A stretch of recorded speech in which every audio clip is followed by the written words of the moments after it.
Okay, I want you to picture the most successful person you can imagine, just for a second.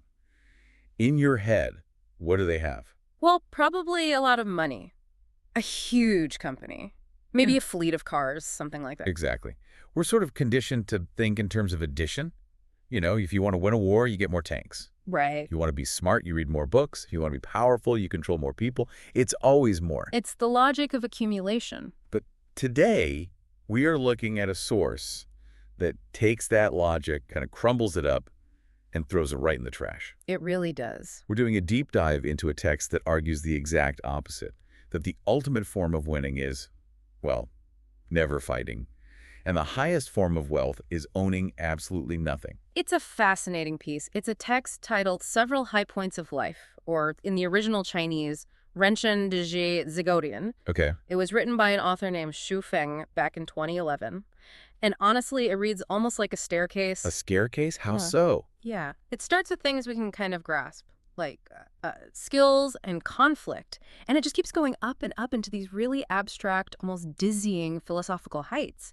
And the whole thing is built on this one concept, wu. Wu, which Hmm? that usually translates to emptiness, right? Mm. Or non-existence. Right. But in the West, when we hear emptiness, we think of a void. We think of lacking something. Hmm. But in this context, and in a lot of Taoist thought, Wu isn't about lacking. It's about the ultimate potential. It's like the clean slate that allows everything else to happen. So the mission today is to climb this staircase. We're going to walk through these 18 high points that Xu Feng lists. Mhm. And I have to warn you, and you at home, some of these are going to sound completely backwards. They're paradoxes. That's kind of the whole point. And you really need to stick around because the ending, the way this list finishes, it's a total cliffhanger. The author basically admits he hit a brick wall. It's one of the most intellectually honest endings I've ever seen in a philosophical text, really. Okay, let's start at the bottom step. The first cluster of points deals with conflict. And right out of the gate, he challenges the action movie hero archetype. The text says, "The highest sword play is no sword. Wu Jane." And this is a classic trope, isn't it? You see it in wuxia movies where the old master defeats the bandit with a chopstick or something. Yeah. But Zhu Feng is getting at something deeper. If you rely on the sword, you're limited by the sword. How do you mean? A sword has a specific length, right? It has a weight. It can break. If your mastery is tied to that physical object, your mastery is fragile. No sword implies that your intent, your positioning, your mental state is so potent that the physical tool is just redundant. So it's not that you show up empty-handed and just, get stabbed. It's that you don't need the crutch of the weapon to control the situation. Exactly. You've transcended the tool. And he immediately scales this up to the army level. The next point is, the highest warfare is no fighting. Buzan. Which feels very Sun Tzu. The supreme art of war is to subdue the enemy without fighting. It is, but Xu Feng takes it to the absolute. I mean, think about it. Even if you win a war, what happens? You lose soldiers, you spend a fortune, you destroy infrastructure. It's a mess. A messy victory isn't a high point. The highest state is where you understand the landscape so well, or you maneuver so perfectly, that the conflict just dissolves before it even starts. You win by removing the very context for the battle. That makes sense.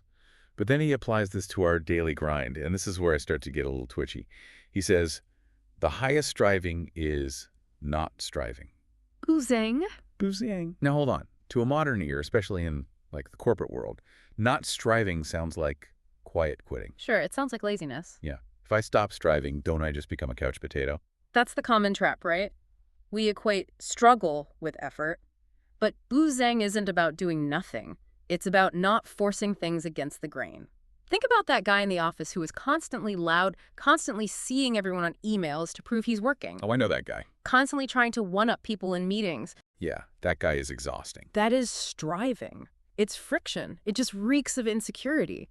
The person who is truly excellent, they don't need to do any of that. Their results are self-evident. They just flow. So not striving is actually the highest form of confidence. So it's efficiency again. Striving is just wasted energy. Precisely. Okay, I can buy that. But let's move to the next step on the staircase. Governance and leadership. And this is where I'm going to push back because this sounds like a recipe for disaster. The text says, the highest management is no management. Bangwanli. Every micromanager just shuddered in their ergonomic chair. Seriously, if I tell my team tomorrow, hey guys, good news, I've reached the high point of leadership, so I'm doing no management today, I mean, the building burns down by noon. But see, if the building burns down, then you haven't achieved the state Shui Feng is talking about. You're just being negligent. Okay, so what's the difference? Think about your own body. Do you have to manage your litter? Do you have to hold a meeting with your kidneys to tell them how to filter toxins? No, thankfully. They just do it. They just do it. Because the system is healthy. The high point of management is when you've built a culture or a system that is so robust, so aligned, and so self-correcting that your active intervention is no longer needed. So if I have to step in and manage, it's actually a sign that something is already broken. Exactly. Active, heavy-handed management is a symptom of dysfunction. If you have to consciously manage your heartbeat, you are in the ICU. You're in trouble. That is a really humbling way to look at leadership. It means the goal of a leader is basically to make themselves obsolete. In a way, yes. And this connects directly to the next point. The highest strategy is no strategy. Which, again, that sounds like winging it. It's not winging it. It's adaptability. A strategy is usually a rigid script, If A happens, we do B. But the world is chaotic. It's fluid. No strategy means you are so tuned into reality that you respond perfectly in the moment without needing to check the manual. It's like a jazz musician versus a classical musician.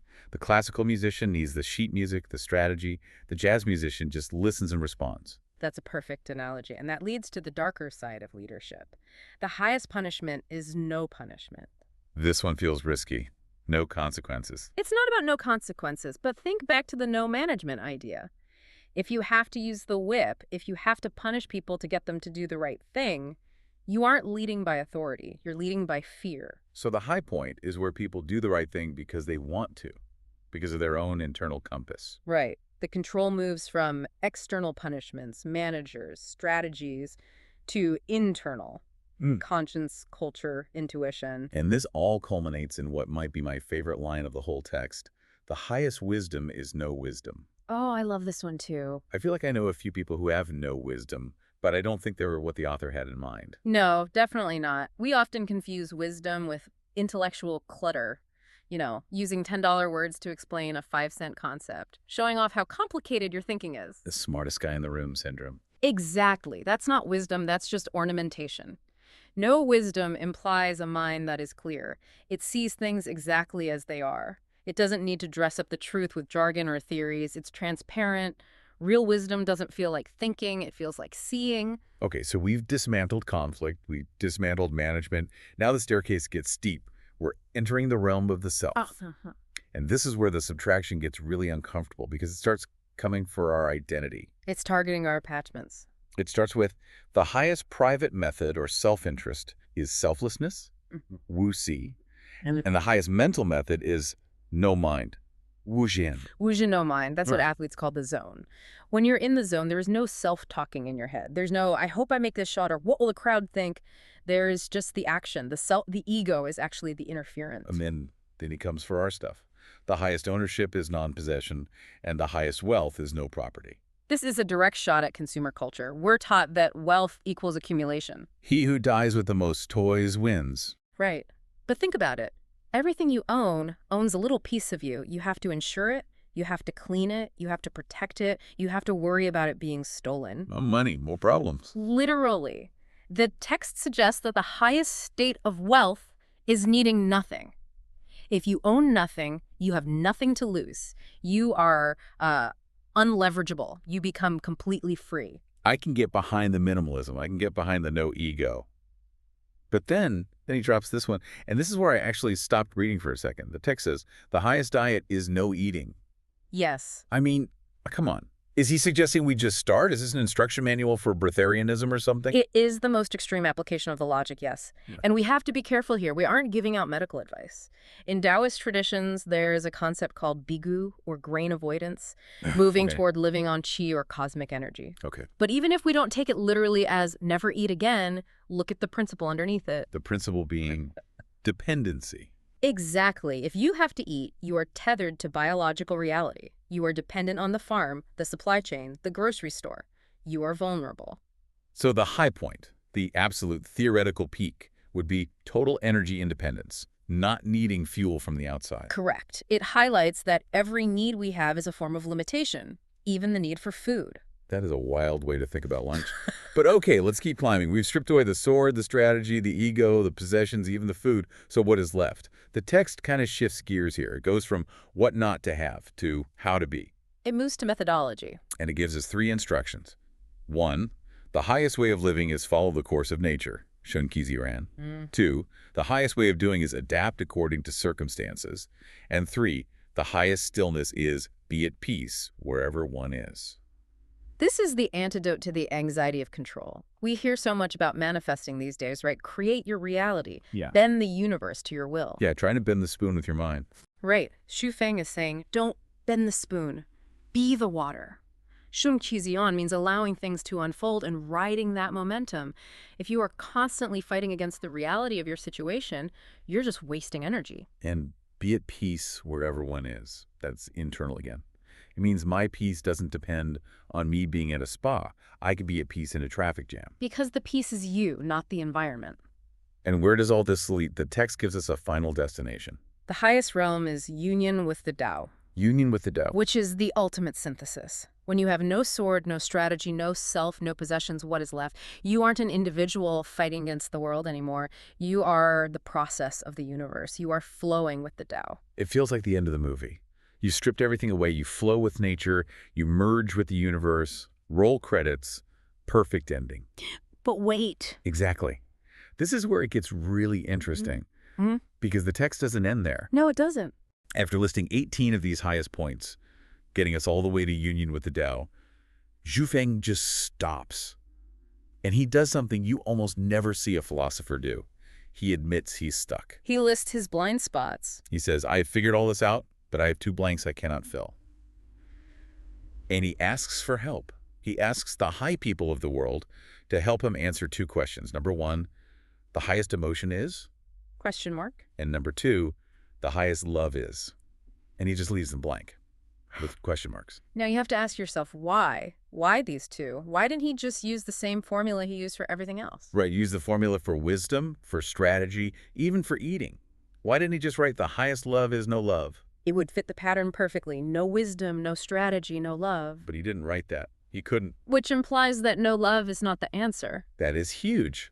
Because no love indifference is usually what we think of when we think of detachment. But he's saying indifference isn't the highest point. Exactly. Indifference might be the lowest point.